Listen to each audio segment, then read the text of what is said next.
Dicen que cuando Carmen se enteró de que su marido había caído preso de otro perfume y de otro abrazo,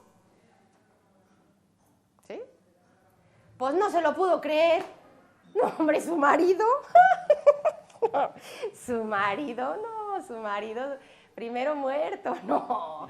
Sí, a ver, a su marido ya lo conocía al derecho y al revés. Ya habían compartido 15 años de defectos y virtudes. Oiga, eso da conocimiento, ¿no? No, su marido sería incapaz de volver a entrenarse en los gustos y manías de otra mujer. Incapaz de aprenderse otra vez cumpleaños y celebraciones. No, hombre.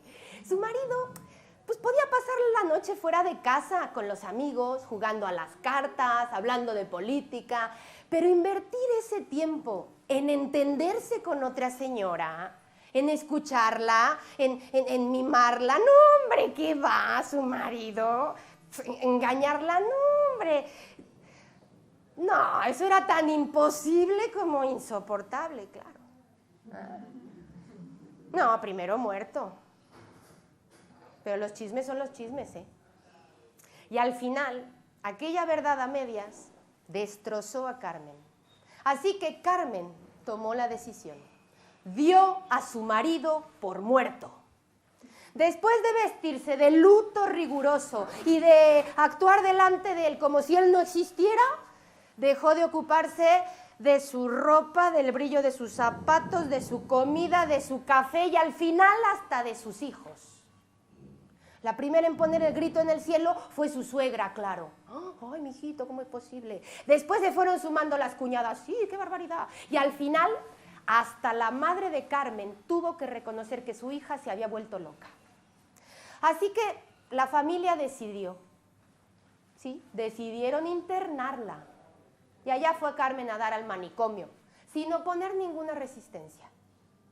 Sus hijos se quedaron con su prima Fernanda, que por aquel entonces traía tantos embrollos en el corazón que para ventilarlo lo dejaba abierto y todo el mundo se le metía ahí a pedirle favores y cariños. Fernanda era además la única visita que Carmen recibía en el manicomio.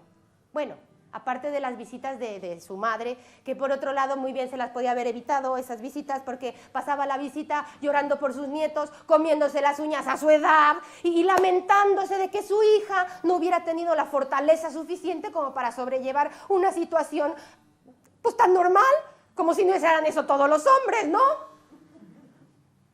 Fernanda iba con el corazón enloquecido a visitar a Carmen. Su problema era que quería a dos hombres a la vez. Y entonces, cuando iba al manicomio, se llevaba una buena variedad de trabajos manuales para entretener a Carmen y para asegurarse ella también de que estando entretenida, pues no se le aflojaba más el tornillo, porque poco le faltaba para quedarse en el manicomio con su prima. Así que pues le llevaba ahí cositas para hacer. Carmen estaba así, pues ida, no hablaba, iba ensartando cuentas ahí mientras Fernanda le contaba las últimas novedades. Al final aquellos collares pues se cerraban y se vendían para ayudar a mantener a las locas pobres de aquel horroroso lugar. Y fue un día, mientras Carmen ensartaba cuentas, que Fernanda le contó de también su espantoso pesar, eso de querer a dos. Ay, prima, ¿sabes qué te digo? Que esto de los hombres es nomás andar penando, hijo. Mira, penas cuando faltan y penas cuando sobran. ¿Y sabes qué te digo? Que si está mal visto tener menos de un marido, tener más de uno es peor. Ay, pero yo no entiendo por qué, hija. ¿Por qué la gente se empeña como si el cariño se gastara? Si el cariño no se gasta, el cariño da pa' mucho. Ay, yo no sé. Mira, ¿sabes qué te digo? Que tú no estás más loca que yo. Así que, ¿sabes qué? Ahorita mismo nos vamos de aquí. Y sí, Fernanda esa misma tarde sacó a su prima Carmen del manicomio y se la llevó para su casa. Y en cuanto Carmen vio a sus hijos, recuperó la mitad de su cordura. ¡Ay! ¿Cómo habían crecido en 6 meses aquellos niños? ¿Y cómo se había podido perder ella tanto tiempo de aquellas criaturas? ¡Ay! jugó con ellos toda la tarde a ser caballo, reina, hada, huevo podrido. Si hasta se le olvidó que eran hijos del difunto, como ella llamaba a su marido. Aquella noche, Carmen durmió como cuando era adolescente. Y así fueron pasando los días.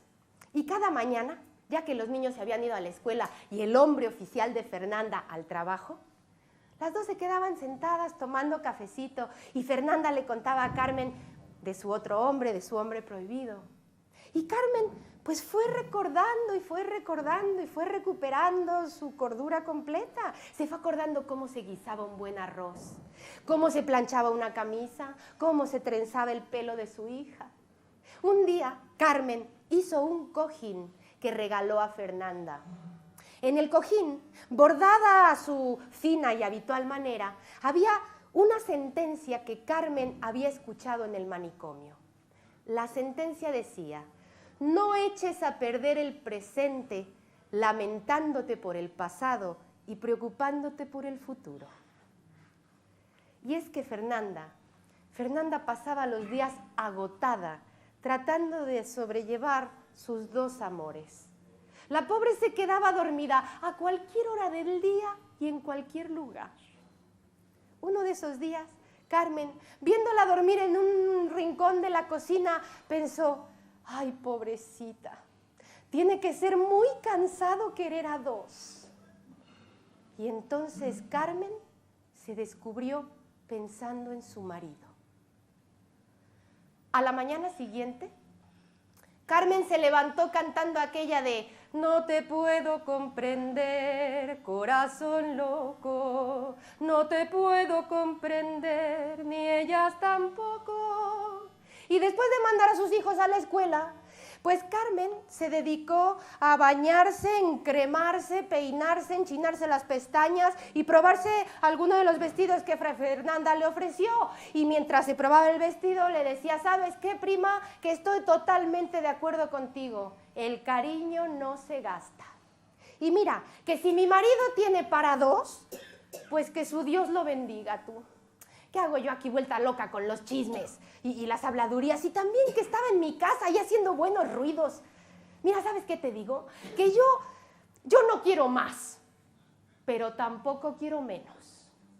Así que Carmen ese día se fue a buscar a su marido para decirle que volvía a su casa y que ese día habría sopa caliente a mediodía y a cualquier hora de la noche.